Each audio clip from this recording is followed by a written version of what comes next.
Viewers, आप सभी का स्वागत है प्लाज्मा न्यूज के चैनल पे। गया स्टूडियो में मेरे साथ रोमित कुमार भाई हैं। बहुत शानदार इंसान, बहुत नेकदिल इंसान और एजुकेशन में गया शहर का जाना माना नाम आप जानते हैं, ज्ञान भारती पब्लिक स्कूल GBRC। मैं भी वहां का स्टूडेंट और रोमित भाई भी स्टूडेंट।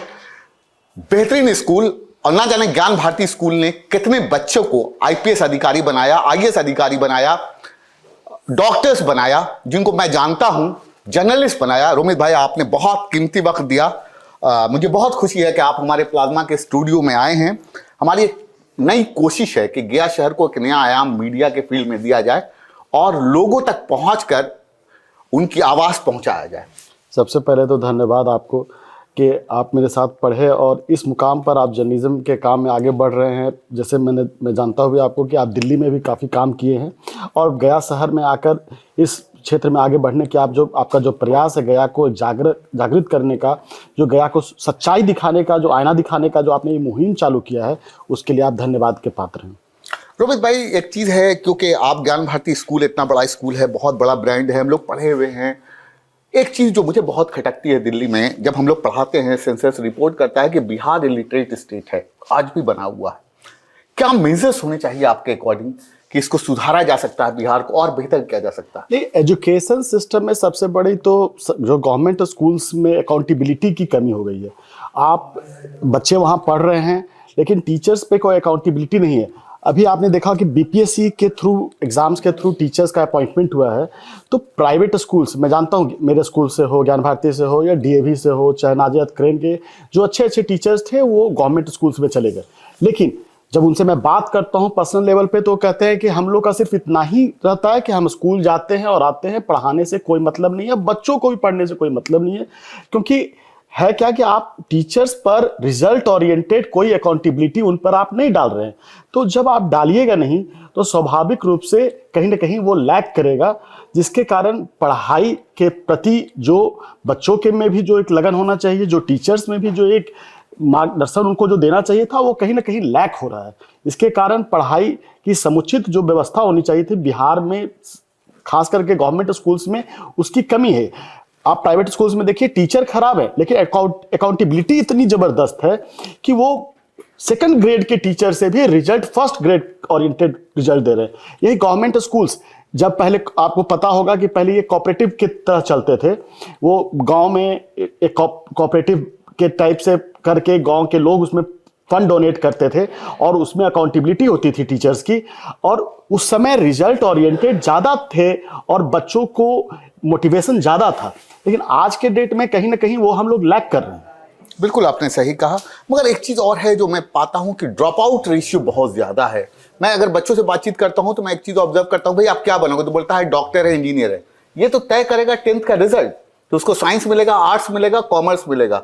और फाइनेंशियली भी, या बिहार में मुझे एक और चीज़ कमी लगती है कि लोगों को अवेयरनेस की भी कमी मुझे लगती है, या पढ़े लिखे लोग बिहार छोड़कर जा रहे हैं। ये भी नहीं, देखिए यहाँ सबसे बड़ी बात है कि इंडस्ट्रियलाइजेशन नहीं हुआ है, इंडस्ट्री की बहुत कमी है, जिसके मुहिम के तहत अभी हमारे जो गया के सांसद हैं आदरणीय श्री जीतन राम मांझी जी को जो MSCI विभाग उनको मिला है, उसके तहत स्वरोजगार का वो काफ़ी सारा ऑप्शंस यहाँ देख रहे हैं।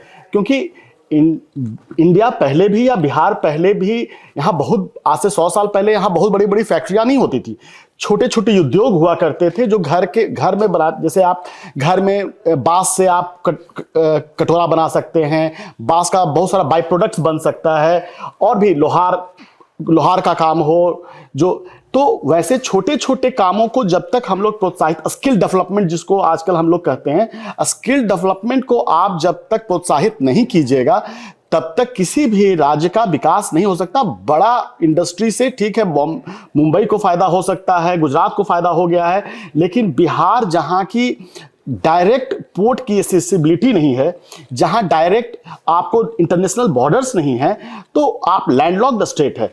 तो यहां पर कहीं ना कहीं आपको वैसे छोटे छोटे स्किल्ड लेबर्स की आपकी जरूरत है, और स्किल को डेवलप करने की जरूरत है। एजुकेशन में भी जो आपने कहा थोड़ी देर पहले कि क्यों हमारे बच्चे ड्रॉप आउट हो जाते हैं, तो ड्रॉप आउट होने का एक मेन कारण है कि एट द एंड किसी का भी पढ़ाई करने के बाद क्या रहता है कि हम एक अच्छा नौकरी करें, पैसा कमाएं।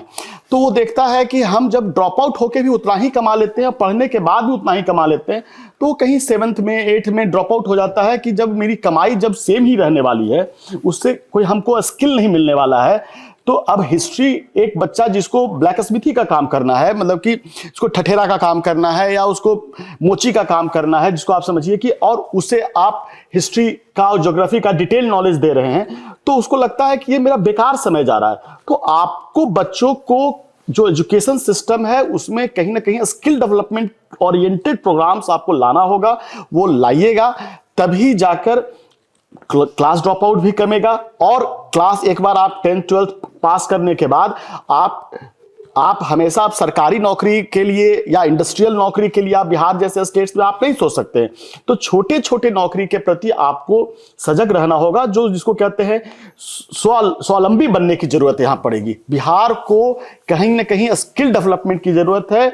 मैं जाता हूं हिमाचल, कर्नाटका, केरला, तो वहां मैं देखता हूं कि जो सबसे नीचे जो लेबर क्लास के लोग हैं वो बिहार से होते हैं, और जो सबसे टॉप मोस्ट पर काम कर रहे होते हैं वो उड़ीसा चाहे आपको बंगाल के लोग दिखते हैं। उसका कारण क्या है कि कहीं ना कहीं बिहार में जो स्किल लेबर जहां हमको डेवलपमेंट करना चाहिए था वहां नहीं हम लोग कर पा रहे हैं। इसको व्यापक रूप से एजुकेशन सिस्टम में एक चेंज की जरूरत है। बिल्कुल।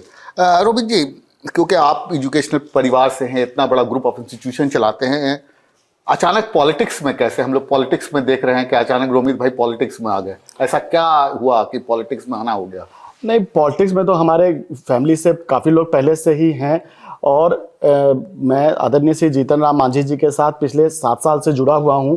उनका जो एक उद्देश्य रहा है कि गरीबों, समाज के सबसे जो निचले तबके के जो लोग हैं, गरीब हैं, कि वो चाहे वो किसी भी जाति संप्रदाय के लोग हों, किसी भी धर्म के लोग हैं, उनके प्रति जो उनका स्नेह रहता है और उनके उत्थान के लिए जो वो सोचते हैं, यही कारण है कि मुझे उनकी जब मैं उनके भाषणों को सुना, उनसे जब रूबरू हुआ, तो मुझे लगा कि एक ऐसा शख्स है आदरणीय जीतन राम मांझी जी और उनके सुपुत्र डॉक्टर संतोष मांझी जी, कि उनके साथ जुड़कर हम समाज के सारे तबके के लोगों को के उत्थान के लिए हम लोग काम कर सकते हैं, सोच सकते हैं। और उसी के संदर्भ में आप देखिएगा कि जीतन राम मांझी जी को केंद्र सरकार में भी मोदी जी ने उन्हें MSME छोटे उद्योग के मंत्री के रूप में उन्हें बनाया है, और हर जगह वो छोटे छोटे उद्योगों को कैसे डेवलप किया जाए उसके प्रति वो सोच रखते हैं। यही कारण है कि वो पूरे अभी देश में घूम रहे हैं और छोटे उद्योगों को बढ़ावा देने की वो प्रयास कर रहे हैं। रोबित जी, आप सांसद जो हैं हमारे मानी जी, उन्होंने आपको प्रतिनिधि बनाया, तो गया शहर के लिए कोई ऐसा प्लान जो इस चीज को लेकर आप बता रहे हैं आने वाले समय में? आने वाले समय में ही आपने अभी मात्र 6-7 महीने हुए हैं, और उसमें आप देखिए कि कई सारे घोषणाएं हुए हैं, जैसे कि आपको डोभी में इंडस्ट्रियल हब बन रहा है, गया अमृतसर टू कलकत्ता एक नया एक्सप्रेसवे बन रहा, कॉरिडोर बन रहा है, जिसका कि मेन इंडस्ट्रियल सेंटर आपको डोभी में खुलने जा रहा है, जिससे कि पूरे डोभी के आसपास के इलाकों को बहुत फायदा होगा।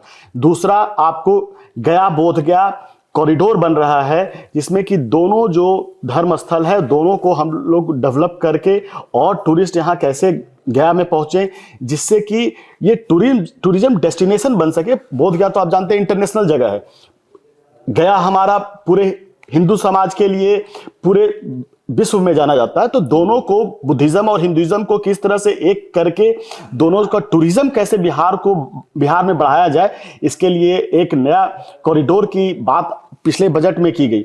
इसके अलावा आप देखिए खिजरसराय के पास अभी एक इनोवेशन सेंटर की बात की गई है, स्किल डेवलपमेंट वहां किया जाएगा। 200 करोड़ का एक हम लोग हब बना रहे हैं, जिसमें कि स्किल डेवलपमेंट की बात की जाएगी, स्किल डेवलपमेंट सिखाया जाएगा, छोटे छोटे स्किल्स वहां सिखाकर लोगों को फ्री लोन दिया जाएगा, जिससे कि आप खुद एक इंडस्ट्री चला सकें, खुद एक संस्थान चला सकें, खुद आप कंप्यूटर सेंटर चला सकें। तो इस तरह के बहुत सारे काम हैं जो हम लोग इस मुहिम में लगे हुए हैं।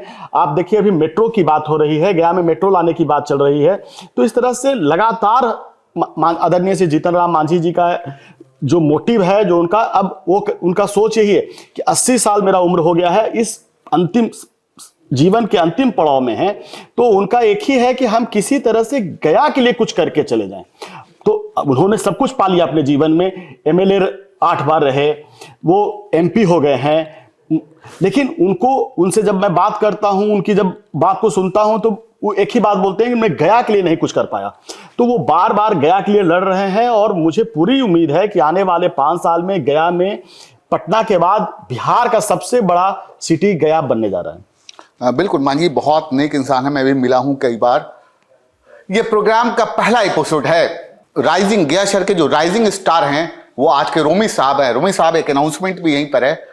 हम लोग 10th doctor QH Khan award show गया में कराने जा रहे हैं, तो सबसे पहले राइजिंग स्टार में आपका नाम पहला इंटरव्यू है, तो आपको मुबारक हो। डॉक्टर QH खान अवार्ड से हम लोग इस बार सम्मानित करेंगे गया शहर में। हमने कोशिश की है कि 10 राइजिंग स्टार को गया शहर के लाएं, तो सबसे पहले रोमित भाई हमारे राइजिंग स्टार गया शहर के हैं, जाना माना चेहरा, और कहीं ना कहीं हम जैसे लोग इनके व्यवहार, इनके प्रति प्यार इसलिए जता पा रहे हैं क्योंकि एजुकेशन में इस परिवार का बहुत योगदान है। Thank you for watching plasma news.